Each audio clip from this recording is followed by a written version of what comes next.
We'll guide you through how to hide layers in Framer. If you find this helpful, don't forget to like and subscribe. People search for this tutorial because they want an easy way to manage layers while designing in Framer without deleting important elements.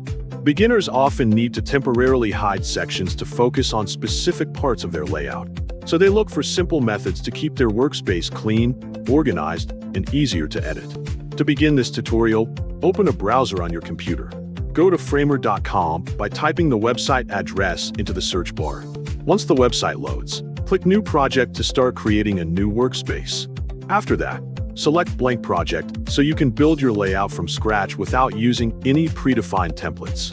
For this example, you will first add a header and a hero section so you have a basic structure to work with. Next, click the plus icon or open the Insert menu to add elements into your project. Then go to the Navigation section to find navigation components that you can use. Drag the top bar or header into the desktop frame so it appears at the top of your layout. After adding the header, click the plus icon or open the Insert menu again to continue building your page. Then go to the section category to find different section layouts. Drag a hero section into the desktop frame, for example similar to the video, so it appears below the header and completes the basic layout structure. Next, select the layer you want to hide by clicking on it, so it becomes active and highlighted. Then press Ctrl+/semicolon on the keyboard to quickly hide the selected layer.